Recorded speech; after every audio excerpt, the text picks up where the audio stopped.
കൂടൽമാണിക്യം ക്ഷേത്രത്തിലെ കഴകം നിയമനത്തിന് ദേവസ്വം റിക്രൂട്ട്മെന്റ് ബോർഡിന് ഹൈക്കോടതി അനുമതി. ചേർത്തല സ്വദേശി അനുരാഗിന്റെ നിയമനവുമായി മുന്നോട്ടു പോകാം. കഴകം നിയമനം പാരമ്പര്യ അവകാശമെന്ന തന്ത്രി കുടുംബത്തിന്റെ വാദം പരിഗണിച്ചില്ല. അവകാശവാദം സിവിൽ കോടതിയിൽ ഉന്നയിക്കാമെന്ന് ഡിവിഷൻ ബെഞ്ച് അറിയിച്ചു.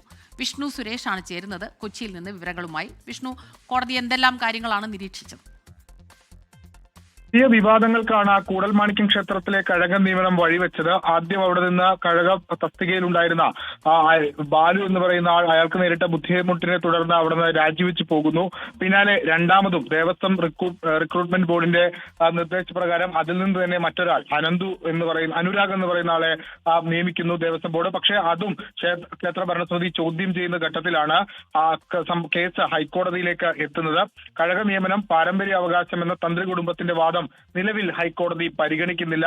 മറിച്ച് ഇതൊരു സിവിൽ ഡിസ്പ്യൂട്ടാണ്, അതുകൊണ്ട് സിവിൽ കോടതിയിൽ പോകാം അവർക്ക് എന്നാണ് ഹൈക്കോടതി നിർദ്ദേശിക്കുന്നത്. ഒപ്പം തന്നെ ദേവസ്വം റിക്രൂട്ട്മെന്റുമായി ദേവസ്വം ബോർഡിന് മുന്നോട്ട് പോകാമെന്ന നിർദ്ദേശം കൂടി ഇപ്പോൾ കോടതി പറഞ്ഞിട്ടുണ്ട്. അതായത് അനുരാഗിന്റെ നിയമനവുമായി ദേവസ്വം ബോർഡിന് മുന്നോട്ട് പോകാം, മറ്റ് അടിസ്ഥാനങ്ങൾ അല്ലെങ്കിൽ മറ്റ് തടസ്സങ്ങളൊന്നും അതിനില്ല എന്നാണ് വ്യക്തമാക്കുന്നത്. അനുരാഗ് നേരത്തെ തന്നെ വ്യക്തമാക്കിയിരുന്നു ഇതിൽ ഉത്തരവ് വന്നാൽ ഉടൻ തന്നെ ജോലി പ്രവേശിക്കുമെന്ന്. എന്തായാലും അനുരാഗിന്റെ ഒരു പ്രതികരണം കൂടി ഈ ഘട്ടത്തിൽ വന്നിട്ടുണ്ട്. അനുരാഗ് വലിയ സന്തോഷവും നന്ദിയും പ്രകടിപ്പിച്ചിട്ടുണ്ട്.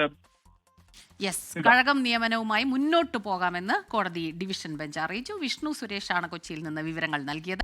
ലോകത്തെവിടെയായാലും ഏത് സമയത്തും 24 വാർത്തകളും ഓഗ്മെന്റഡ് റിയാലിറ്റി പാക്കേജുകളും എക്സ്പ്ലെയിനറുകളും വിശദമായി കാണാൻ ഞങ്ങളുടെ യൂട്യൂബ് ചാനൽ നിങ്ങൾക്ക് സബ്സ്ക്രൈബ് ചെയ്യാം.